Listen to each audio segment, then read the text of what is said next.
Сьогодні, в День Незалежності, хочу привітати молодь Донеччини з цим святом. Для нас це не просто слово «незалежність».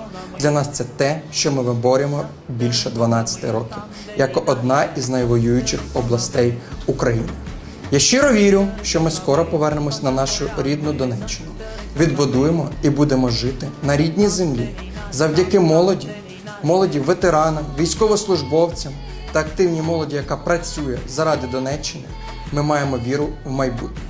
І зовсім скоро, я сподіваюся, ми повернемось і зробимо все можливе заради того, щоб Донеччина розквітла і жила як раніше. Як кажуть, перемога не за горами, а за териконами. Слава Україні!